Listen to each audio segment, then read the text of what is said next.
this is Lady Boulay, and I hope you're having a wonderful day. Thank you for your support. Thank you for subscribing to the channel. Thank you for your thumbs up, for your comments, and thank you for sharing the videos. Thank you for all you do to support the channel. Well, today I'm making a bold statement to America. Stop telling black people to get over slavery when you can't. I watched a YouTube video the other day. Jenny O is her name. Jenny O reacts to TikTok videos, and she also shows the reaction and the responses of other people to that video, whether they like the video or not like the video. So it's kind of interesting. She picks some good topics, and she had this African guy. I think he was African, because Africans are usually the ones who come over here with this kind of ignorance.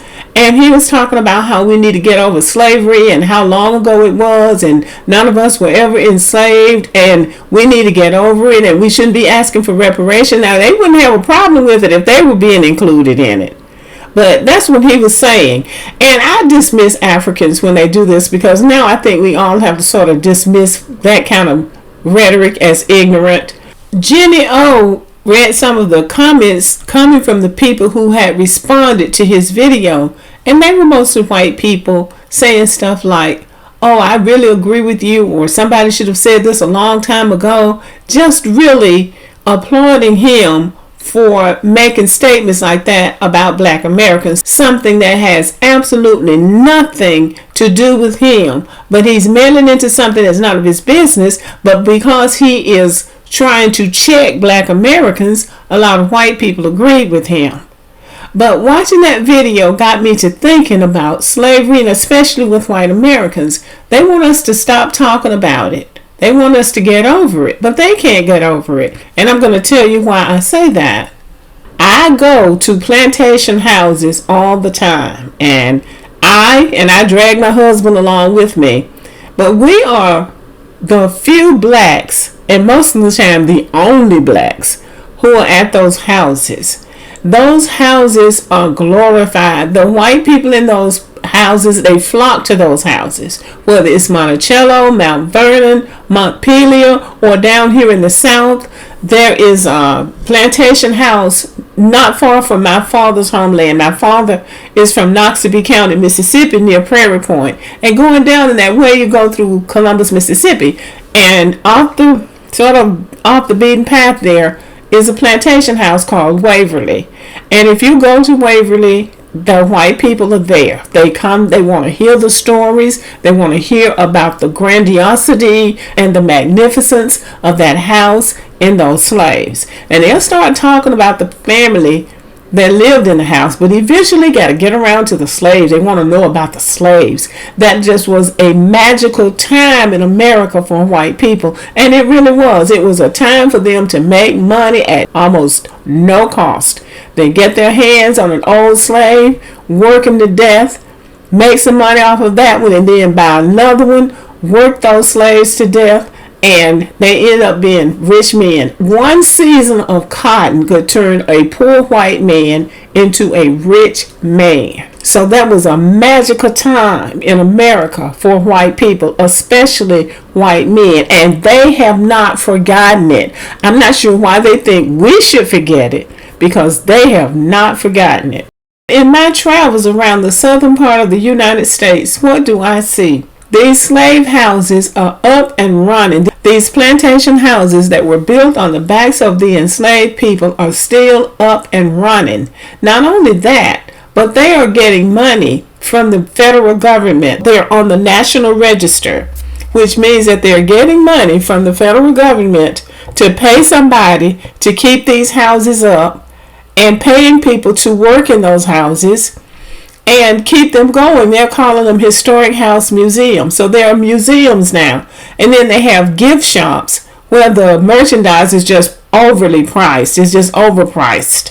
And I go to these houses, and people are still flocking to these houses, and it's mostly white people. You rarely see a black person at one of those slave houses, one of those plantation houses. But they are still flocking to those houses.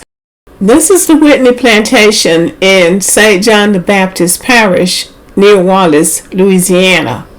This plantation is being preserved as an educational institute to educate people on the history and legacy of slavery. Now, this plantation has a curator from Senegambia, West Africa, and he does a very good job. But they're trying to preserve the plantation and give as realistic a view of what slavery on that plantation was like as they can. These heads are a depiction of and represent the enslaved people who staged an uprising on that plantation in 1811. So this is a memorial to those slaves who had the courage to rise up and try to get free of that bondage system. These are some of the descendants of those enslaved people that worked on the Whitney plantation. They really tried to reenact the plantation in many ways to give it lifelike forms to, I guess they're trying to humanize the people that worked on that plantation. But this still is about slavery and the enslaved people. So they haven't forgotten it. So why are we supposed to forget it? So they are doing something at the Whitney plantation that is very important. It is very important that we not forget this. Slavery was not something to dismiss or to sweep under the rug. This was an affront to humanity. It cannot be forgotten, it cannot be dismissed, and it cannot be overlooked. It has to be acknowledged. So we're supposed to forget slavery, but look what they're doing. They're still reenacting the Civil War. They're still doing blackface. They're still doing reenactments of slave auctions, even trying to romanticize slavery like it was some great big love story. So the thing about it is, the very people who are telling us to get over it can't get over it themselves. These people need to stop telling us to get over slavery when they can't get over it. They have never had it so good as they had it during the slave days. Never had it so good. So I'm not understanding why black people should get over slavery and forget about slavery and stop talking about it and not talk about reparations when these people are still making money. And even the ones that are not saying anything, Goldman Sachs started out as a plantation bank down in the South. And there are so many companies on the Fortune 500 list that started out during the slavery days and are still making money that it will probably surprise you.